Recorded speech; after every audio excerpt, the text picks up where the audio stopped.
This is Dr. Alex Avila with Love University, author, psychologist, and speaker.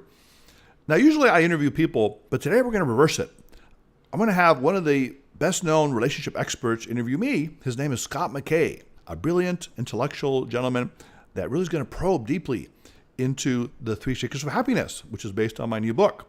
Let's listen in and see what happens. Hey, all right.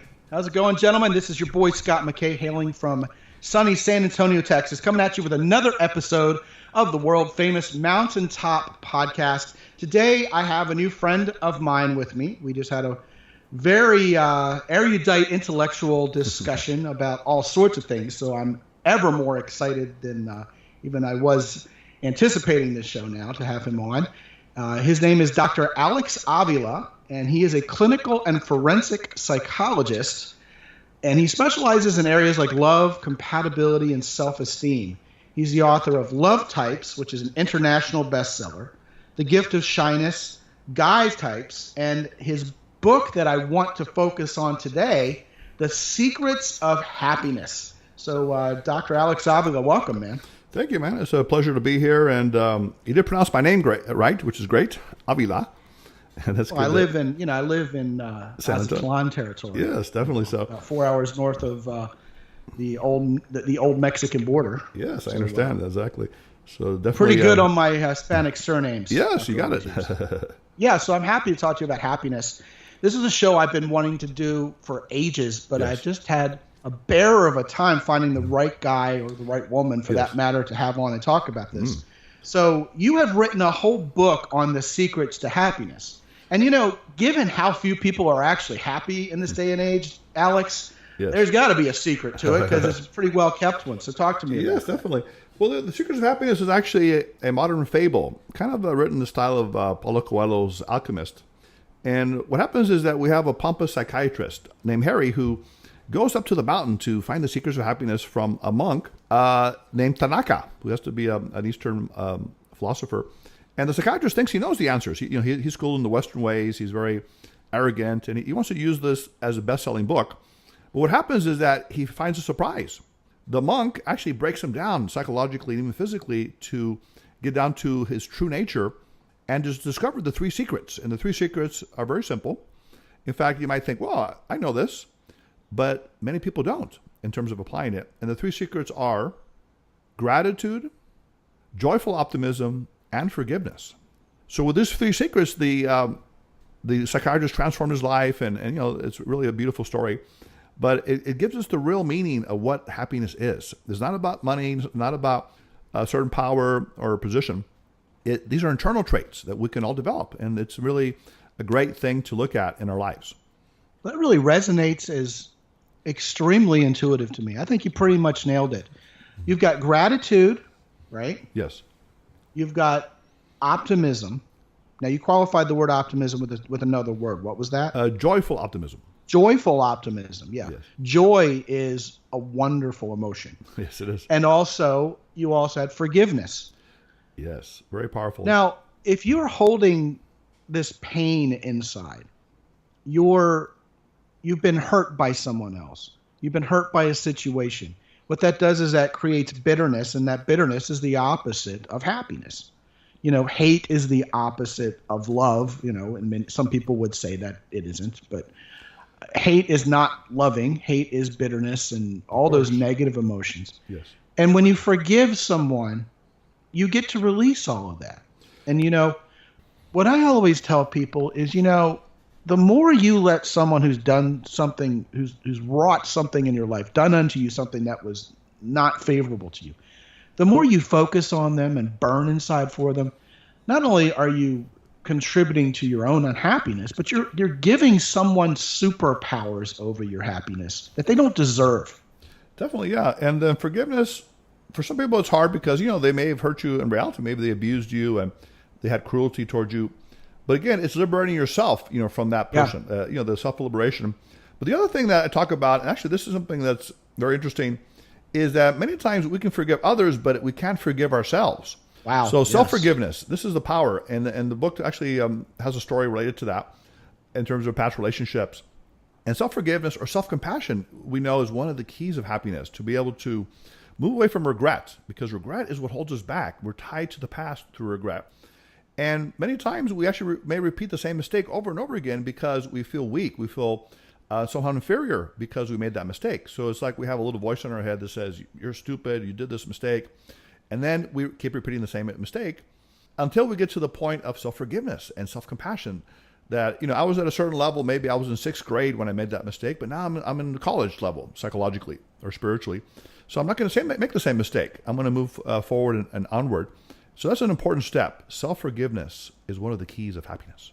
I think in our Western, quote unquote, developed world, one of the things that I think, one of the factors that I strongly believe instigates that lack of self-esteem, if you will, that lack of self-forgiveness, if you will, which of course is tied to self-esteem, is that you're really able to hide your problems to the outside world. We collectively and personally are able to do that.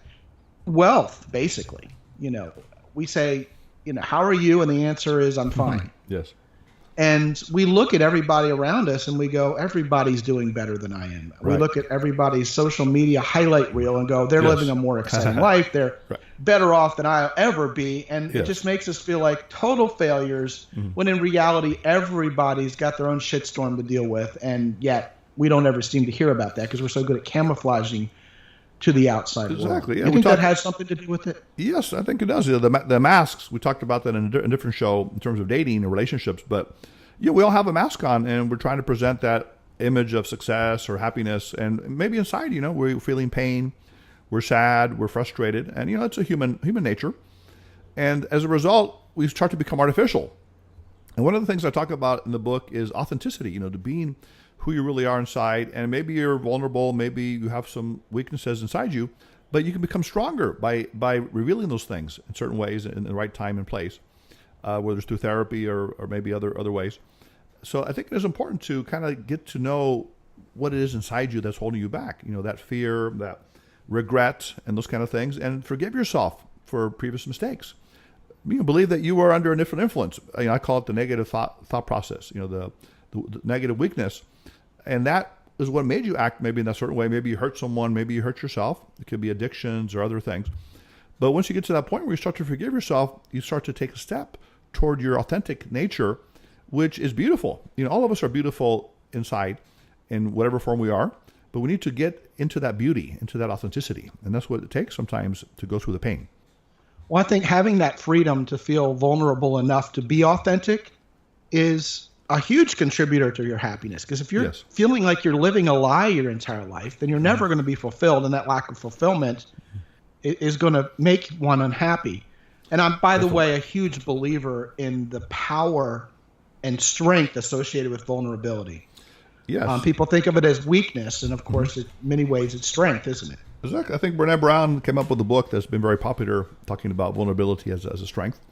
So it's kind of the Eastern approach, that strength can be weakness or weakness can be strength. And if we know how to use it properly, definitely can be.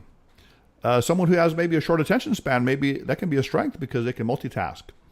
Someone who is maybe a little bit late or disorganized, maybe they're very spontaneous. Maybe they bring joy into people's lives as a result. So, what it can be considered a weakness can become a strength as long as you are aware of it and embrace it, as what it is. And I think that's one of the keys, right? To start to embrace, even Jung talked about the shadow sides, the so-called dark sides of the personality, that, may have some positive benefits if we can use them in the right way, transmute them. Well, it also depends on our personality types. And another thing that's particularly insidious and very detrimental to one's happiness is comparing ourselves to someone else. I wish I was more like them. I wish my personality type was like them. I wish my gifts were theirs. Right. And that jealousy that comes from that starts feeding all those things that are anti being happy, aren't they? Definitely. Well, envy. Let me say it again. Let me say it again. Yes, sure. All of that starts feeding that which keeps us from being happy, doesn't it? Definitely, yeah. The envy of others. Now, in social psychology, we have what's called downward comparison. You actually feel better when you compare yourselves with people that are doing worse than you, which is not necessarily a positive thing, but people do that as well. So, there are many ways to look at that. But I think just recognizing in Spanish, we have a word called don, D-O-N, which means God-given ability, your talent, your nature. So we all need to have that and develop it. So for some of it, it's speaking, writing, maybe it's mechanics, being a good parent, being a good friend, dealing with other aspects of life. So whatever that don't is, that talent, and that's what we need to develop. And that's what gives us our self-confidence, because all of us are unique. For some people, they have a talent in carpentry, other people it's sales, whatever it is that they have that they love. That is their essential nature. So the more they develop that, the more they develop this don, the more they don't need to compare themselves with other people. I have my abilities, you have yours.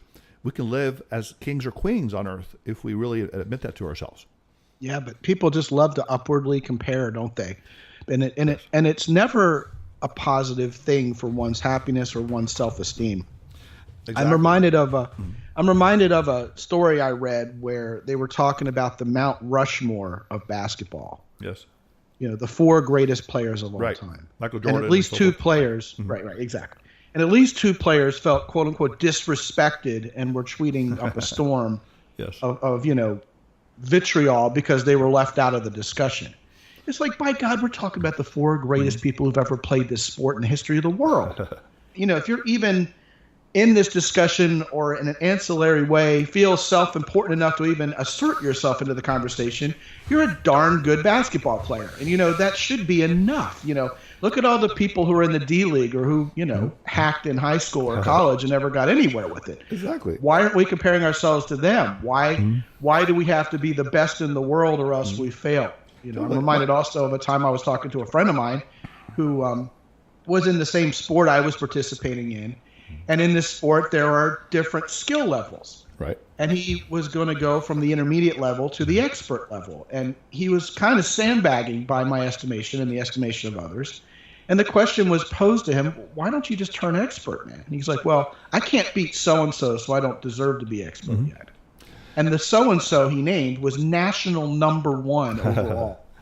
Yeah, that's the shame, and there are thousands of people in the expert class. That's the kind of insidious comparison that keeps us, I think, from that contentment. Exactly. I think incidentally, my son actually played some college ball. He's about 6'6", big guy. Played a little semi-pro basketball. So I understand that competitive aspect of what you're saying. But something, Scott, and this actually brings us to our other point, that gratitude is actually one of the kind of antidotes to this envy and jealousy you're talking about. Because when you're grateful for what you have, your whole life changes. You really feel appreciated. You feel blessed. You feel life is wonderful. I'm receiving these wonderful things. And research actually shows in positive psychology that people who keep a gratitude journal, they write 3 things they're grateful for every day, have 30% less depression and 40% better sleep just by keeping this gratitude journal, writing 3 things they're grateful for. So it's an amazing thing they found research-wise in terms of depression and things like that, when you're grateful for what you have. So if I were to ask you, Scott, right now, what are 3 things you're grateful for right now? What would you say?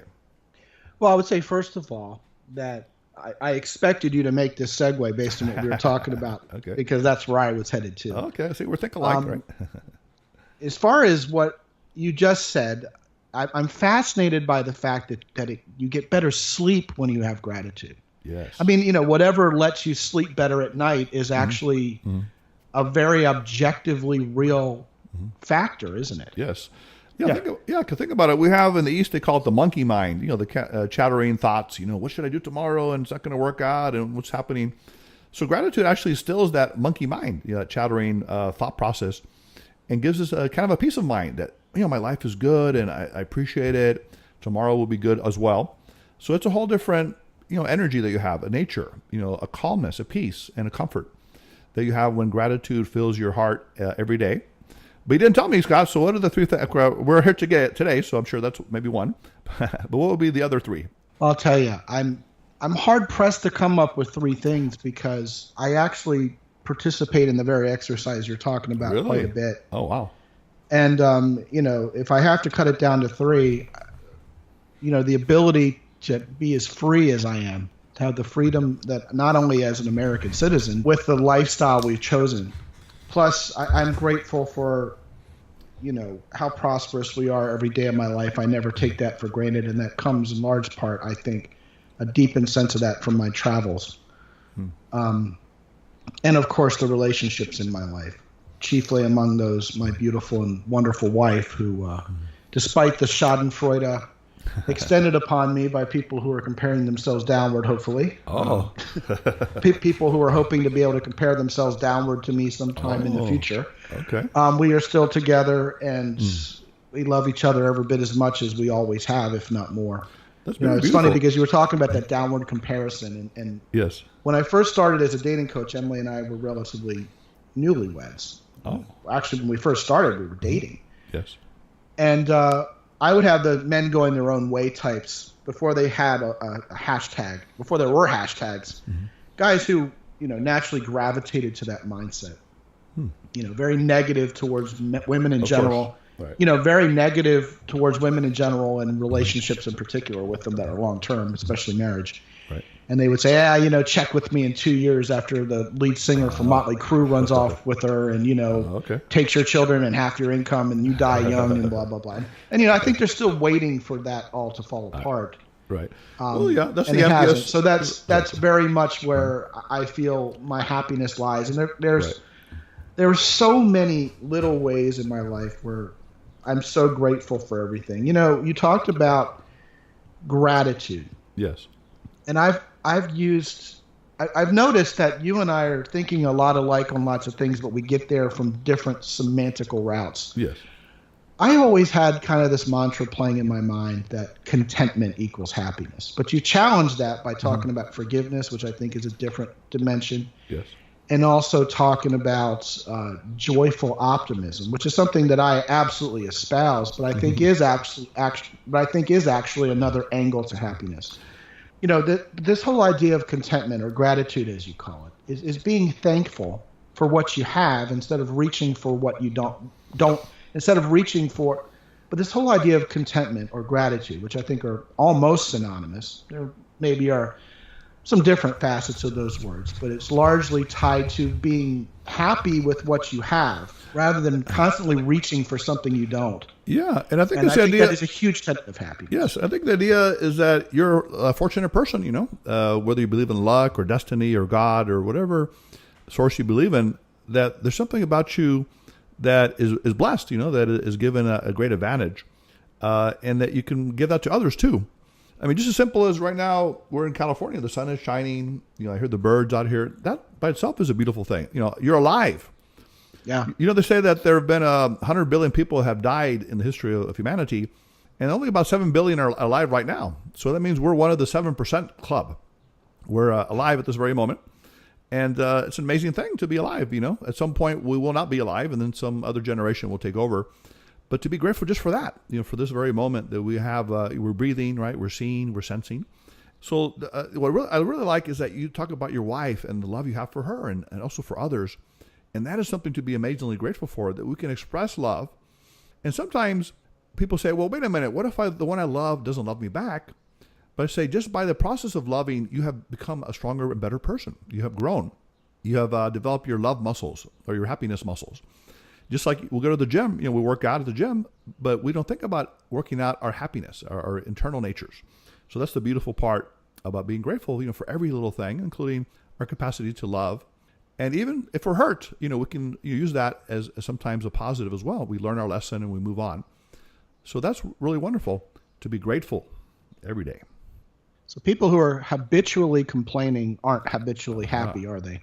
Yeah, really. They basically look at the present and say, well, look at everything that's going wrong and I don't know what's going to happen.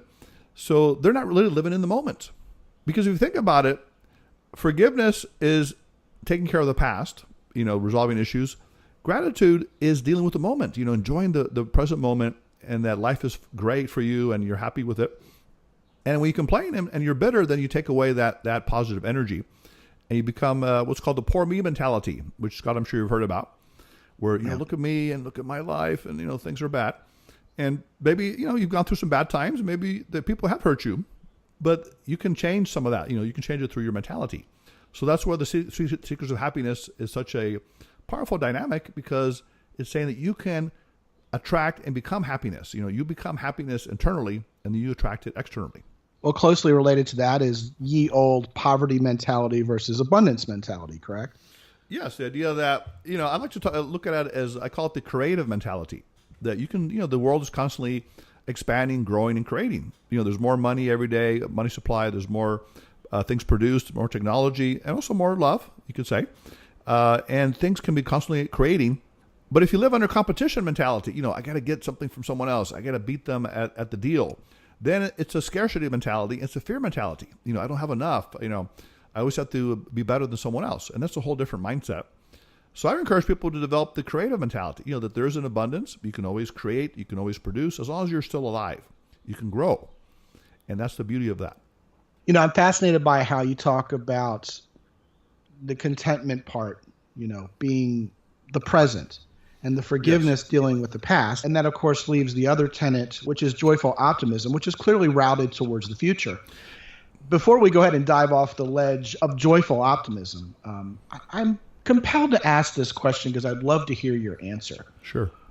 Why is this so difficult for people? Why is almost everybody so unhappy, it seems? People are complaining. They're not content enough. I mean, is it the highlight reel on social media? Is it how good we are at covering up our own problems so nobody else will see it? It just seems like there are people in other countries, even developing countries, where they don't have a whole lot of wealth, and people are just laughing and spending more quality time with each other than we do here. Yeah, they've actually done studies. Certain countries, like I think it's Costa Rica and a couple other ones, have some of the happiness levels in the world. And it's not really based on industrialization or money, but it's based on the family, loving, spending time with each other. And money can be helpful to about $80,000 to $100,000 level, but after that, it doesn't really improve your happiness that much. If you're very poor, it can hurt your happiness to an extent, but after a certain amount of money, it doesn't really make that much difference. But I think the main issue is that many people are externally focused on things that they think they bring them happiness, whether it's relationships or finances or some social aspects, as opposed to internal development, which is basically being a happier person internally, working on your patience, for example. Many times people are very impatient and they rush around and they're always trying to beat time, and time always beats them. But if you can develop patience, just take your time walking slowly.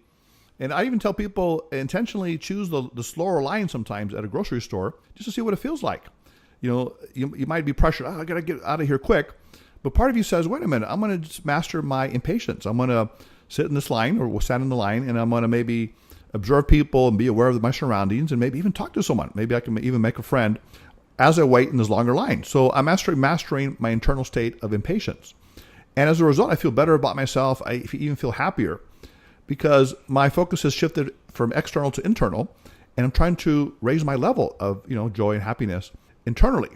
So the idea basically is that we internalize things we want to work on ourselves, and that can change our mindset, because the key is not to be happy. The key is to be happy despite the circumstances, because many times people are happy only if circumstances turn out in their favor. I get the raise, I get the relationship I want, I get this, I get that. But what if they don't? Or what if they get it and then they lose it? Then they lose their happiness. So that's what we need to work on. I think for a lot of people, the amount of money that's going to make me happy is some amount slightly more than I have right now. Yes. It's always going to be that amount.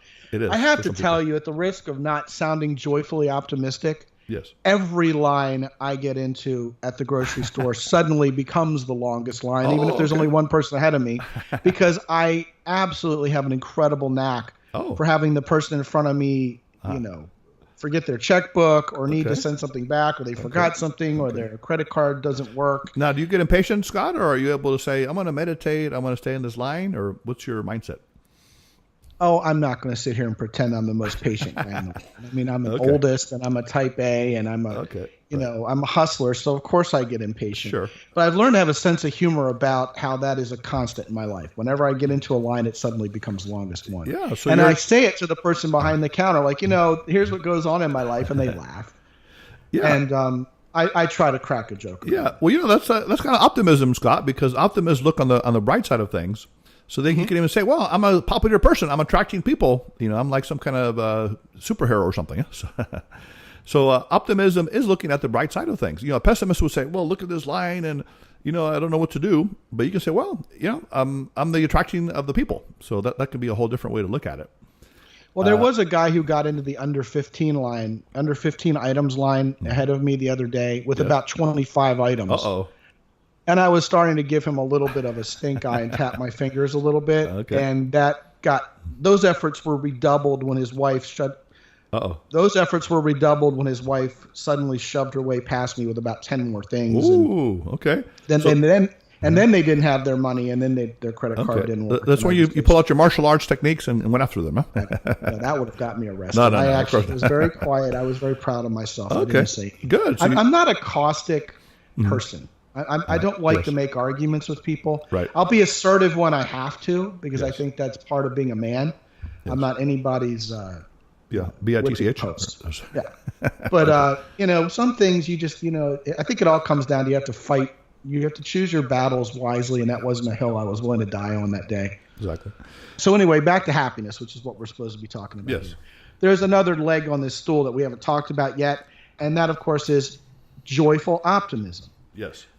Now, Alex, the first thing I want you to unravel, just in case anybody happens to be thinking along the same lines as I am, is how can this whole idea of being grateful, gratitude, contentment, whatever you want to call it, how can this whole idea of being grateful, this contentment, reconcile peacefully with optimism towards wanting something else in the future and wanting more? I know there's a way you're going to reconcile it, but I think it's important to make that differentiation, so go for it. Well, gratitude is, again, feeling the wonderful feeling for what you have right now, the now. And then optimism is basically transferring that into the future. I have great things now, but I'm going to have even more great things or great things in the future. And it comes from the root word optimus, which means to expect the best. And that's the key to optimistic people. Things may happen to them that are bad. They might get a divorce, suffer abuse, trauma. I work a lot with trauma victims in different kind of cases psychologically. And sometimes these people are stuck in their pain, but other times they can move beyond it. They can transform it. They can look at so-called the bright side. I had one of my clients, a woman who had a son coming from college from the East Coast, and she lived on the West Coast. After years of, he's been in college and away, he came home, and the first night he was home, she was so happy. He went out with his cousin. He met a girl that he made a little comment to. He didn't think it was too bad, but they took it personally, the woman, and she brought her family members with bats and knives and ended up killing the young man, her only son. So she was devastated, and through therapy, we worked with her, and she was crying all the time. But then she realized that one thing that she loved is children. So she ended up realizing that she wanted to be a foster mother and to give back, to other children without their parents. And that helped her in some ways heal. Obviously, she'll never get over the loss of her son. But it was an amazing triumph for her. And she developed even an optimistic nature related to children, a cheery nature. And many times that's the key, for the optimist. You can go through tragedy, you can go through problems, but you still look at that bright side. What can I learn from this? What can I do better? How can I help more people? That's the beauty of the optimist. And they're always looking at that positive side. And the other thing is, Scott, I know you're an analytical guy, and you may have heard of the term realistic pessimism. Pessimists in some ways are more realistic than optimists. They see things as they are. And sometimes that can even be useful. You can find something to critique. You can learn from a mistake that you can observe. But then the problem with pessimists is that they get so focused on the negative that they don't see the positive, and they start to feel depressed. So the idea that the optimist is happier, they may not always see everything, but they are able to take the good from the bad. And one of the things I like to teach people is to have realistic optimism, realizing that there are dark sides of life, there are tragedies and difficulties, but you can always transform it. You can always look at the good side of it, and that's what makes you feel optimistic and happy. That is the standard comeback when someone's accused of being a pessimist. They'll come back with, "Oh, I'm a realist." Yes. Because I don't think anybody sees being viewed as a pessimist as a compliment.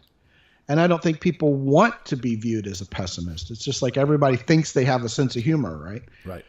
But certainly this idea that the sky is falling all the time is not going to make one happy. But you can't be a Pollyanna either. You can't say, "Oh, everything's just going to be daisies and, everything's going to be unicorns and daisies," when it's not. So you have to look at things from a realistic point of view. But I think you can also trust that whatever you're able to affect is going to affect things for the best. Some things are out of your circle of influence. Some things are within it. insofar as it's within, you do something positive with it. Definitely. I mean, because you think about realistic people, they're going to buy the car insurance, the life insurance, they're going to, check their car for safety, and those are good things. But the key is to combine that with the idea that, life can be better. I can improve, good things will come to me. And to have that kind of mindset where, whatever happens to me, I can make it better. That's the idea with the optimist. So many of our, great business leaders have been optimists, inventors. You've heard of the story of Edison, and he went through like 10,000 failed experiments before he discovered the right one for the light bulb. Right. So Lincoln lost like 10 elections before he won. Yeah, definitely. Yeah. Thing. So they're optimists, right? Maybe a little bit unrealistic in some ways, but they succeeded to a very high level because they maintained that optimism. And that brings persistence. It brings motivation despite the obstacles. What I find fascinating about this future orientation of happiness is it answers a question that I've personally struggled with over the past few years. And I mean, hopefully this doesn't make people vomit, but as we've already established on this show, I am a pretty happy guy. Yes. Matter of fact, I've said to myself, one of my biggest problems, actually I've said to myself, Self, one of your biggest problems is you could die happy now. Yes. I mean, with my accomplishments and my exploits and everything I've done and my adventures and what's happened, and I just feel more blessed than a guy has the right to be, even at the age I am now. Yes. But what you're talking about, I think, is a tremendously valuable solution to what can be an existential problem. And that's, okay, I'm happy. Now what? I mean, because if you stay stagnant, natural entropy dictates things are going to fall apart. Right. So I can't just stay here in my little happiness pod like, Luke Skywalker on his Irish island. Sure. I've got to do something. So what is it that's going to perpetuate this happiness without sacrificing it? Because I think sometimes when people get that nest egg of happiness, they do things like just hibernate there for years and years and years until they finally pass away. But that yearning for more, that willing to risk really what's making you happy, to add a little bit on, what would drive someone to go ahead and think in that direction and take that risk when they're already happy? Is it, I want to leave the world a better place and I, have more of a debt to pay to society before I pop my mortal coil? Or what's your view on that? I mean, we all have, I mentioned the word don, which is a great talent. And to keep it, using that for the good of others, for humanity. It could be even love. Maybe you're a loving person. Keep giving more of that love. Think of yourself as constantly expanding and growing and giving more of who you are until at the very end, there's nothing left to give. I mean, when you're on your deathbed, you say, hey, I'm so happy because I've used every ounce of my power, my nature, my abilities, my talents to really actualize myself, to help people, to fulfill my destiny. And that is the amazing feeling that at the end of life, you have that instead of regret. Some people have regret. I should have left that job years earlier, or that bad relationship. I should have done what I really wanted to do, to be a violinist, to be travel the world, go to the Himalayas, whatever it is. But when you are on your deathbed, you say, wow, I never got, like you said, status quo. I never got, too content. I was always expanding. I was always growing. So at the very end, I've used every single ounce of this life in a beautiful and positive way, and I'm very happy because of it. So that's a driving mission. Use every ounce that you have of life to love, to give, to expand. And at the very end, you are where you are. You're content. You're totally happy. Deathbed regrets aren't happy thoughts, are they? Not at all. Unfortunately, some people do have that. But if you filled your life with such gusto that, you don't even know when you're transferring out. I mean, you've lived such an amazing life. You leave your body and then, you might go to another place, depending on your belief system, your faith. But then, that's all there is. You really have fulfilled every ounce of who you are. And as you know, Maslow talked about self-actualization and reaching the highest point, which we're always striving for. But maybe there is a point where you reach that, at the very end of life. And that's an amazing feeling. Yeah, tied with that is this social media driven idea of FOMO, fear of missing out. In other words, if I don't get to do everything that I want to do and cross off every item off of my bucket list, I've somehow failed. And of course, there's no way on earth in our lifetimes we can possibly do everything and get to it all and have all those experiences. So that's where it comes full circle to contentment, doesn't it? Yeah, I mean, in some ways, I'm a little old school. I remember days when there was no cell phone, no internet, and I would be writing a book or reading something. I was so content and happy. I didn't have to be distracted by all the news items and all the texts and phone calls and things like that. And I know we're in a different time, and there are great advantages to technology. It connects people in many ways, but there is an overload, sensory overload, especially for people that are what we call highly sensitive or internal energy people. It becomes too much. We have so many data, so much information. So I think the idea of finding that zone, maybe one or two things that you do great, you're great at. Maybe you're a great teacher, maybe you're a great mechanic, whatever it is that you love to do, and you can help people. Focus on that. Maybe try to delegate other stuff or not be as focused on it, and that can make you happy as well. You may have heard something called flow, which is a psychologist named Mihaly who studied these peak moments when we're in this beautiful moment of we lose track of time and space. Like you've heard of the runner's high, where you just run and you forget who you are, but you're in a joyful state, a rapture. So some people is being in nature, listening to music, making love with their loved one, being with animals, nature, or children. Whatever it is that gets you to that flow, that peak moment where life is just a beautiful flow of life. That's what you need to focus on, and that is what gives great happiness and great joy in life. Is these feelings of flow. And that is by being in the moment, doing something that you love. Yeah, I think when you have that contentment associated with feeling like you're doing what you were born to do, you can't help but be happy. I think I'm happy. I'm happy with you right now. We're just jabbering and talking and exchanging great ideas. I mean, this is to me, it's a happiness. It's a flow, and that's what it's all about. Finding that great joy that you have, that passion, that talent, and flowing with it. Well, it also has to do with the basic harmony of the universe. I mean, once you're in rhythm and you're in that flow, everything just feels right. It's like anybody who's good at a sport knows that there's a sweet spot in just about every sport. Yes, the zone. When you hit a golf club, when you hit a golf swing right through that ball, and you'll know, when you hit a golf ball right, when your swing is right on, and you get every bit of that golf ball, it as soon as it leaves your club. Yeah. And that's what I think can be translated into the larger purpose in your life of doing what you're best at and doing what you were born to do and doing what gives you fulfillment. Because fulfillment can't be anything other than happy, can it? Not at all. When you're in like I said, that zone in sports, the flow, the peak moments, that's when you have that joy, that happiness. And it doesn't have to be anything spectacular. I mean, it could just be being a great mom, being with your child, raising them the right way, a great dad.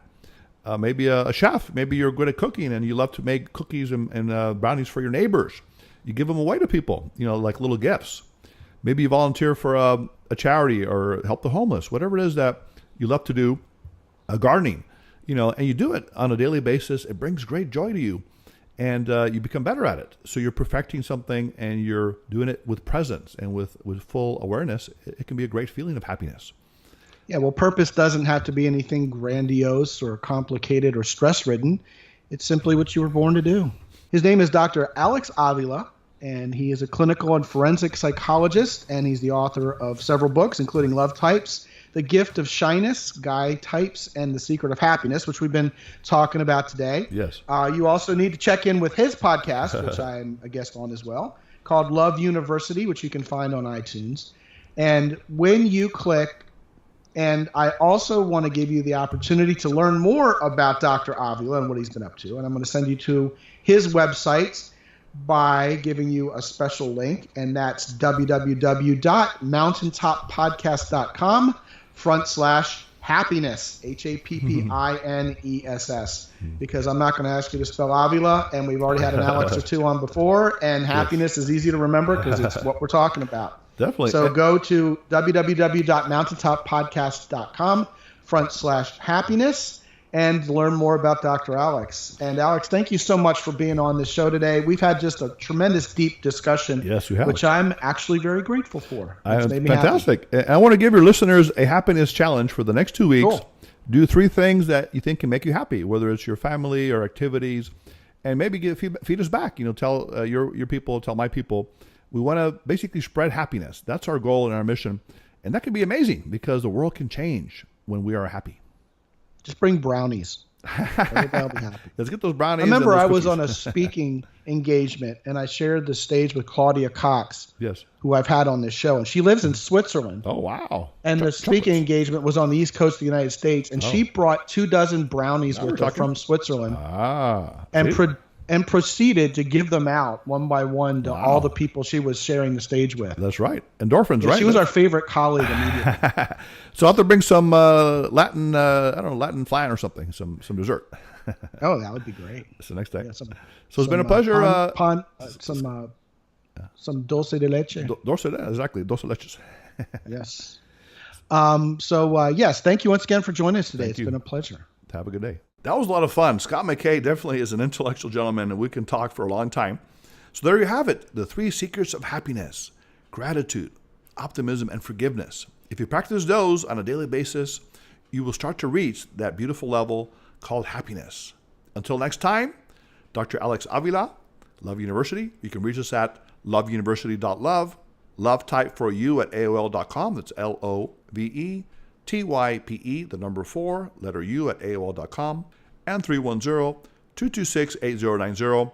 Put away your notepads, your computers, and pens, and we'll see you next time.